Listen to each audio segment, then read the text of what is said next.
Well, let me introduce myself first. My name's Jim. I'm an electronics enthusiast. I build radios. I'm an amateur radio operator, build computers. Generally, I like anything that's technological. I like toys.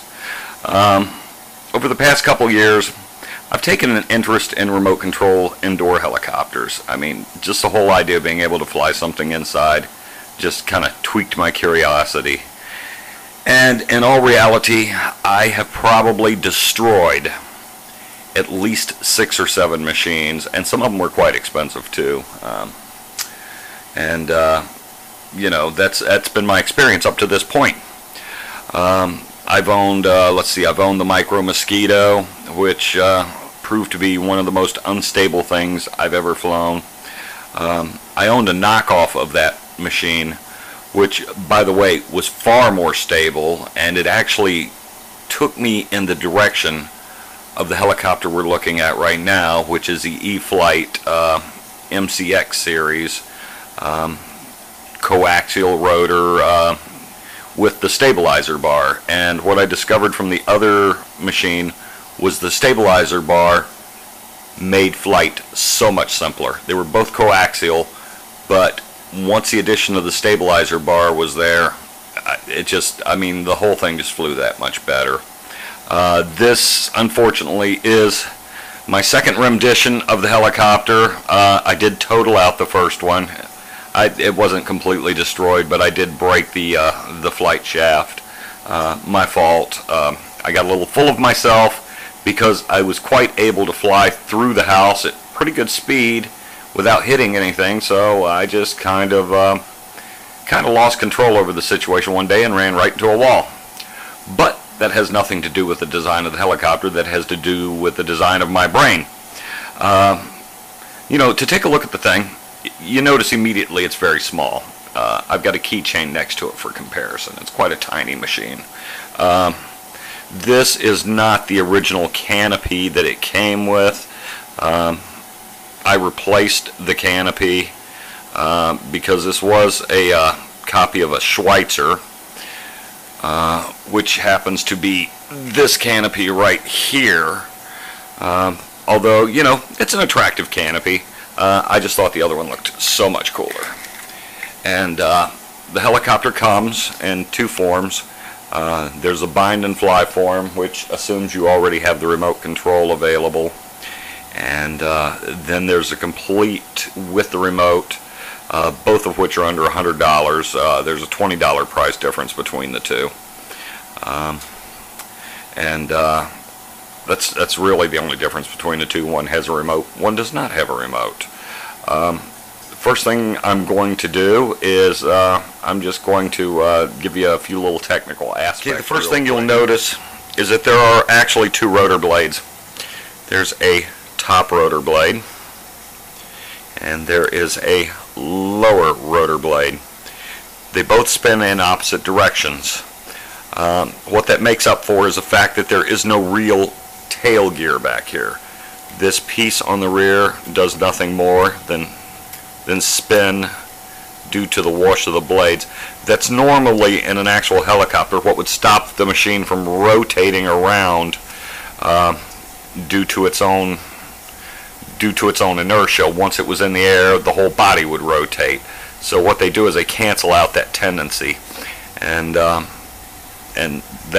prevents you from having to have that tail rotor, which is probably going to be my next step. I may try one with the tail rotor once I get secure enough being able to do this. The thing is driven actually by, let's see, there are two motors, and there are 2 actuators in the device. The actuators control the pitch of the blades, and the motors, of course, control the rotation of the blades.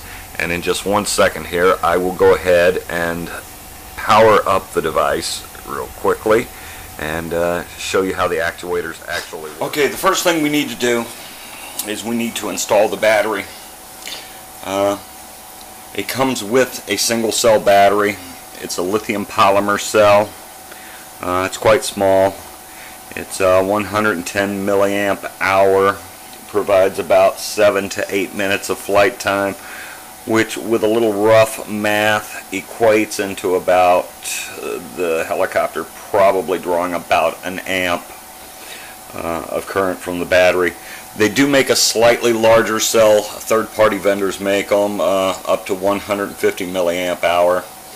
I did buy one of those previously. It actually melted upon charging, and I'm going to not name the brand. I'm still waiting for a reply for a reply from the company concerning that, but it melted using their charger, as a matter of fact. Now, the first thing you need to do, the battery has to be inserted before anything. So it's pretty straightforward. You flip the helicopter over. There's a little bracket down here. You simply insert the battery into the bracket. Slides all the way back. The thing is quite actually flexible and fragile, so you want to use some caution while doing this. Now, you notice I don't plug the battery in yet. First thing I need to do, in order to make sure the system's communicating properly with itself, is I must turn the transmitter on at this point. Now, this is a digital proportional transmitter. It does come with a helicopter. When I say digital proportional, basically what it means is all controls are fed proportionately. The amount of throttle you give is the amount of throttle you give, the amount of turn is the amount of turn, the amount of yaw and pitch are the amount of yaw and pitch, and they do vary. So the first thing you do is you turn, make sure the throttle is all the way down first.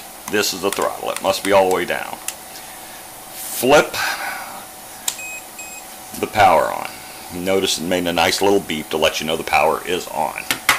Now, what we need to do at that point is we simply plug in this connector to the battery. Now, you have to be fairly quick about this because this has to sit down now, because it has to stabilize. There's a little gyro in there, and it stabilizes and it tries to find its stable position. Once that's done, you should be able to take the control and give a slight amount of prop.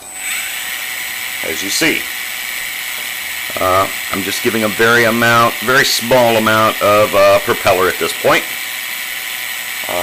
Nothing spectacular. Now I'm going to power down the propeller. I want you to be able to see what the actual control mechanisms do that provide for the yaw and the pitch and the forward and the back on the device. Up and down is quite simple. It's based on how fast the propellers are spinning. But as far as forward and backward goes, it's actually based on the pitch of the propellers. Now, if you notice, I don't know how well you can see this, but as I move the control that controls these features, for instance, right now I would technically, were the bird in the air, I would be yawing right. Now I would be yawing left. Now I would be moving frontwards. Now I would be moving backwards. Okay, that's pretty much, the bird's actually ready to fly at this point. My next thing that I intend to do is, first I'm going to shut the camera off. I'm going to reorient, and we're going to go for a little flight around the room. And bear in mind, I'm not an expert. As I said, I've wrecked far more of these than I've ever flown successfully. But this one is so easy. I would just really highly recommend it. E-Flite makes an entire series of these birds. This one actually only weighs an ounce. You can fly it in a very tiny room. My living room in this apartment is probably all of maybe 10 feet by 14 feet max, and it is very cluttered. So just bear with me a second, and while I set this off and reposition, I'll be right back. Okay, and by the way, if you haven't noticed, I'm really not the world's greatest cameraman either, but hey, I do the best I can do. So let's give it a try. Move the keys. Best to keep things out of the way. There's a tendency when it lifts off, it will lurch some direction. There is air movement in this room, as there is in most natural environments. So what we'll do first is we'll advance controls slowly. Now there are two modes of operation I forgot to point out. There is the fast mode of operation. That's what it comes up in default. This LED not blinking, being lit solidly, means that the controls will respond very rapidly. As a matter of fact, in a small space like this, I find it too rapid. In a larger room, it would probably be perfect. What I prefer to do instead is simply by pushing in on the right joystick, you enter the slow mode. All the controls are basically buffered. They're a little more subdued, and it does make flying easier, especially if you're learning. And believe me, I'm still learning. So let's give it a flight and see what happens.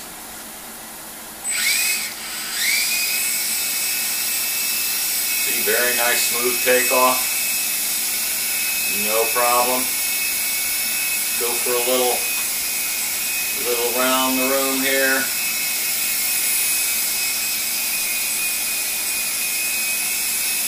Back up. Go forward. Move toward the camera a tad bit. And hopefully we don't hit it in the process. Now remember, I am not the greatest pilot in the world. Fortunately, I can fly it though. Now it's not fully trimmed. I should have trimmed the thing. That just basically means setting the control so it doesn't do certain things like it's doing right now, which is rolling without my input. And I could correct that, but I'm not going to bother to at this particular moment. I think we'll just fly around a little bit, just generally goof around. And try to avoid hitting my own head, which seems to be my favorite thing to do.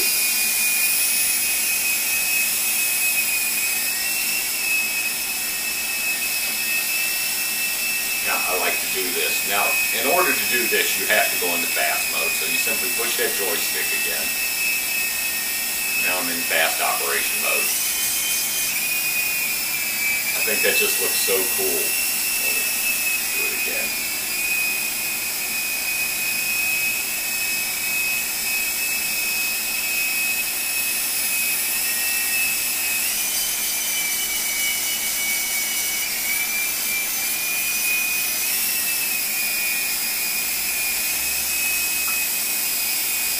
And see, if I can do this, there is not a soul alive that couldn't. I wouldn't recommend the toy for, children under 12 or 13, simply because it is pretty fragile. One good hard wallop into a wall, and you're going to be replacing parts.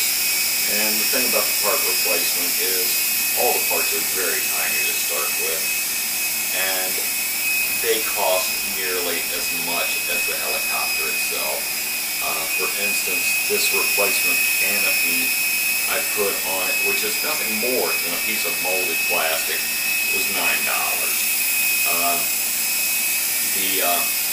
The control board, which is the circuit board which controls all the servos and everything, $60 for the control board. At that point, you probably want to consider just buying a new one. But in all honesty, this thing is so simple. And look how stable it is. Just incredibly stable. Matter of fact, maybe I'll just try to land without causing any incidences here. And like I said, I am a horrible pilot. But I can pilot this.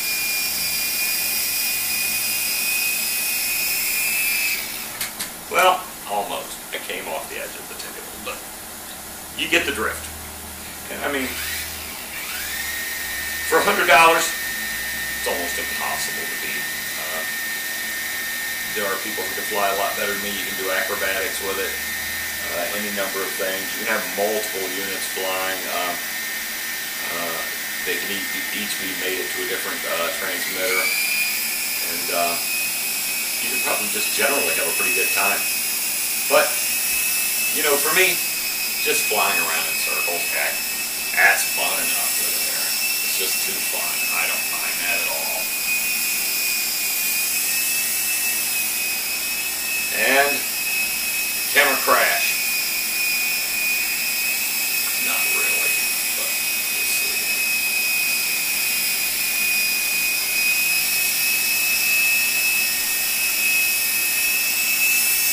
Well, if you have any questions, just go to Hobby Lobby. That's where I bought it. Easiest way to find Hobby Lobby, of course, is Google them. You Google Hobby Lobby RC Control, and you will find a number of different RC devices, all very reasonably priced and a lot of fun to play with. Hey, thanks for your time, and hey, run out and buy yourself one. They're really fun.